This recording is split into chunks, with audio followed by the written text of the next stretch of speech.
اگلی آیت میں اللہ تبارک و تعالی نے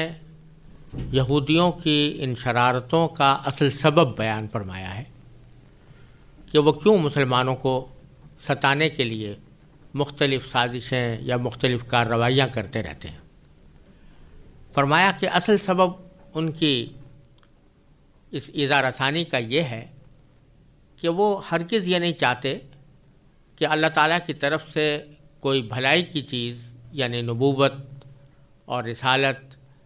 یا شریعت اللہ تعالیٰ کی طرف سے مسلمانوں پر نازل ہو۔ تو فرمایا ما یود الذین کفروا من اہل الکتاب والمشرکین، یعنی کافر لوگ خواہ وہ اہل کتاب میں سے ہوں یا مشرکین میں سے ہوں یعنی بت پرستوں میں سے ہوں، یہ پسند نہیں کرتے ان ينزل علیکم من خیر، کہ تمہارے اوپر کوئی بھلائی نازل ہو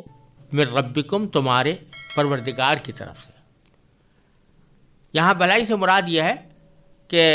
نبی کریم سرور دو عالم صلی اللہ علیہ وسلم کو اللہ تعالیٰ نے نبوت اور رسالت کے لیے منتخب فرما کر ان پر قرآن کریم نازل کیا اور ان پر وحی کا سلسلہ شروع ہوا۔ یہاں اس خیر سے یا بھلائی سے یہ وحی کا سلسلہ مراد ہے۔ تو اس سے یہودیوں کو تو یہ دشمنی تھی کہ جیسا پہلے بھی عرض کیا جا چکا ہے کہ اب تک انبیاء کرام علیہم الصلاۃ والسلام بنی اسرائیل کے خاندان میں مبعوث ہوتے رہے ہیں اور ہمیشہ ان کو بنی اسرائیل کے خاندانوں ہی میں مبعوث فرمایا جاتا رہا، اور حضرت ابراہیم علیہ السلام کے جو دوسرے صاحبزادے حضرت اسماعیل علیہ السلام ہیں، ان کی ذریت میں یا ان کی اولاد میں کوئی بھی نبی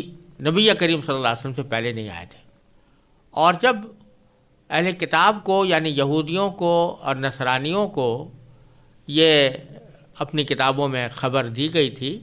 کہ آخر زمانے میں خاتم النبیین صلی اللہ علیہ وسلم تشریف لانے والے ہیں، تو وہ اس توقع میں تھے کہ یہ آخری نبی بھی انہی کے خاندان میں آئیں گے۔ لیکن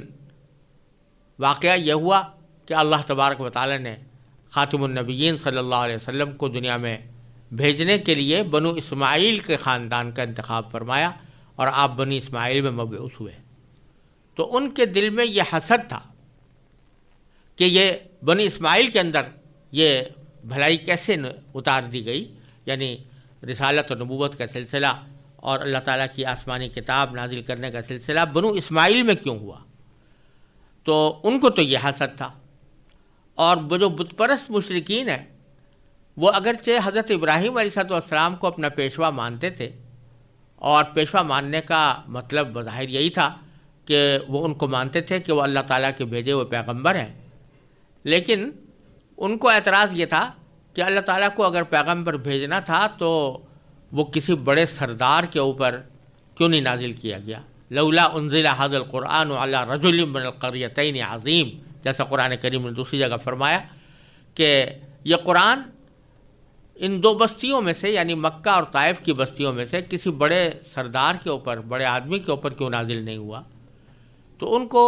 یہ حسد تھا کہ اللہ تعالیٰ نے اپنی نبوت اور رسالت کو نازل کرنے کے لیے نبی کریم سرور دو عالم صلی اللہ علیہ وسلم کو منتخب فرمایا اور وہ اس سے محروم رہ گئے۔ تو اللہ تعالیٰ فرما رہے ہیں کہ یہ کافر لوگ خواہ اہل کتاب میں سے ہوں یا مشرکین میں سے ہوں، یہ پسند نہیں کرتے کہ تمہارے پروردگار کی طرف سے کوئی بھلائی تم پر نازل ہو، لیکن ان کی اس خواہش کی حماقت ظاہر کرنے کے لیے اللہ تعالیٰ نے آگے فرمایا کہ واللہ یختص برحمتہ من یشاء، حالانکہ اللہ تبارک و تعالیٰ جس کو چاہتا ہے اپنی رحمت کے لیے مخصوص فرما لیتا ہے۔ واللہ ذو الفضل العظیم، اور اللہ بڑے عظیم فضل کا مالک ہے۔ یعنی یہ کسی کو نبوت کے لیے منتخب کرنا یہ اللہ تعالیٰ کا فضل ہے، اس کا کرم ہے، اور وہی اپنے علم ازلی سے یہ جانتا ہے کہ کس کو اس کام کے لیے منتخب کیا جانا چاہیے، کس پر یہ اللہ تعالیٰ کا فضل نازل کرنا چاہیے۔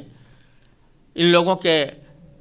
ذاتی قیاسات اور ذاتی خواہشات کی بنیاد پر تو کسی کو نبی یا رسول منتخب نہیں کیا جا سکتا، نہ اس کے اوپر رسالت کا سلسلہ جاری کیا جا سکتا ہے، نہ اس پر کتاب اتاری جا سکتی ہے۔ یہ تو اللہ تبارک و تعالیٰ ہی فیصلہ کرتے ہیں کہ اپنی رحمت کو یعنی اپنی نبوت کو جس سے چاہیں مخصوص فرما دیں، لہذا ان کو یہ حسد کرنے کا یا یہ اعتراض کرنے کا کوئی حق حاصل نہیں ہے۔ پھر اگلی آیت میں یہودیوں کی پھیلائی ہوئی ایک اور غلط فہمی کی تردید مقصود ہے، اور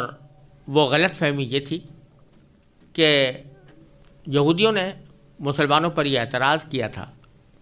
کہ دیکھو تورات کے اندر بہت سے احکام ہمیں دیے گئے تھے، اور اب جب نبی کریم سرور دو عالم صلی اللہ علیہ وسلم تشریف لائے ہیں اور آپ کی شریعت اتاری گئی ہے، قرآن نازل کیا گیا ہے، تو اس میں بہت سے وہ احکام جو ہماری تورات کے اندر مذکور تھے وہ بدل دیے گئے ہیں، وہ احکام یہاں موجود نہیں ہیں۔ اور اس کے علاوہ خود اسلام کے آنے کے بعد جب نبی کریم سرور دو عالم صلی اللہ علیہ وسلم نے اسلام کی دعوت دینی شروع کی تو اس وقت سے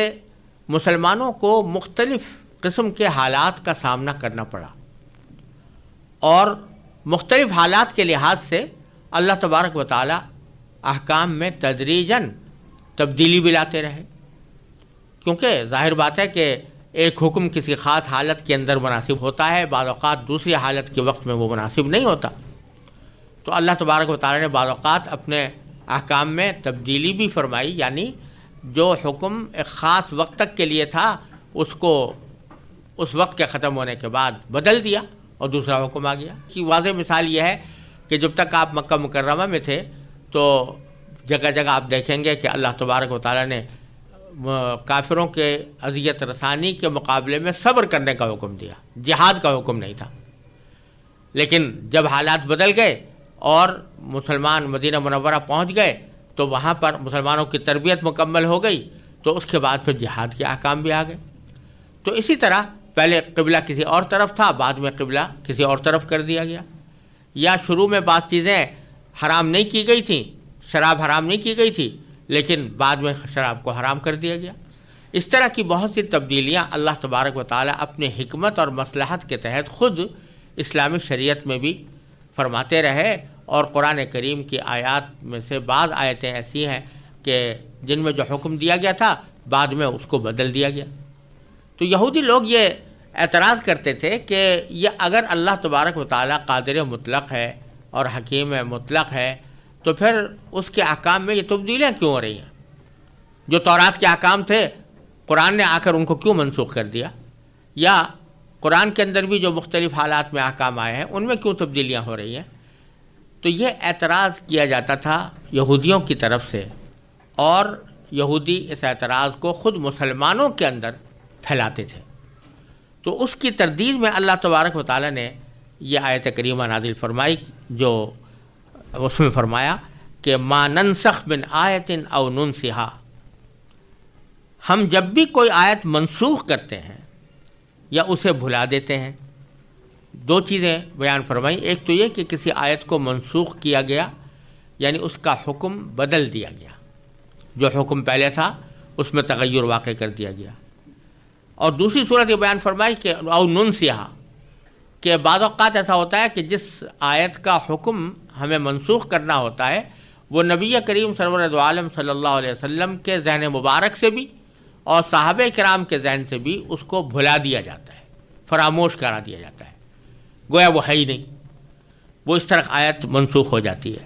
تو یہ دونوں صورتوں میں باری تعالیٰ فرماتے ہیں ما ننسخ من آیت، ہم جب بھی کوئی آیت منسوخ کرتے ہیں، او ننسہا، یا اسے بھلا دیتے ہیں، تو نأتی بخیر منہا او مثلہا، تو ہم اس سے بہتر یا اس جیسی آیت لے آتے ہیں، یعنی اسے بہتر حکم جو اس آنے والے حالات کے اندر زیادہ بہتر ہو، اور یا کم از کم اتنا ہی بہتر ہو جتنا کہ پہلا حکم تھا، وہ لے آتے ہیں۔ اور اس ساری چون و چرا کو ایک جملے سے اللہ تعالیٰ نے ختم فرما دیا کہ علم تعلم ان اللہ علی کل شیء قدیر، کیا تمہیں یہ معلوم نہیں کہ اللہ تعالیٰ ہر چیز پر قدرت رکھتا ہے؟ جب وہ ہر چیز پر قدرت رکھتا ہے تو اس کی قدرت میں یہ بات بھی ہے کہ جس وقت میں جو حکم اس کی حکمت کے مطابق ہو وہ جاری رکھا جائے، اور جس وقت وہ مناسب نہ رہے تو اس کے بدلے میں دوسرا حکم نازل فرما دے۔ یہ تو عین مصلحت کا تقاضا ہے، عین حکمت کا تقاضا ہے، کیونکہ حالات ہمیشہ یکساں نہیں رہتے، حالات کے اندر تبدیلیاں آتی رہتی ہیں۔ ان حالات کی تبدیلیوں میں اگر کوئی حکم بدل جاتا ہے تو یہ حکمت کے عین مطابق ہے۔ جیسے مثلا ایک ڈاکٹر ہے یا طبیب اور معالج ہے، وہ کسی خاص حالت میں مریض کے لیے کوئی دوا تجویز کرتا ہے،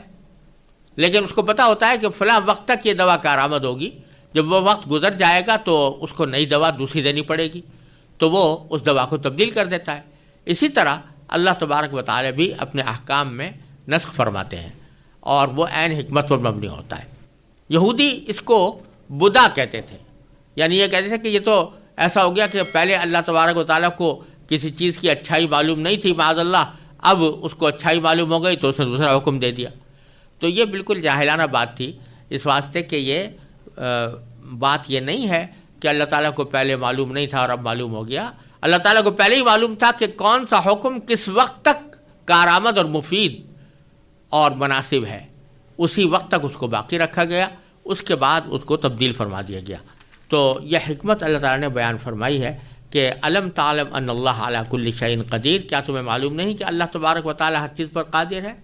علم تعلم ان اللہ لہ ملک السماوات والارض، کیا تمہیں یہ معلوم نہیں کہ اللہ وہ ذات ہے کہ آسمانوں اور زمین کی سلطنت تنہا اس کی ہے،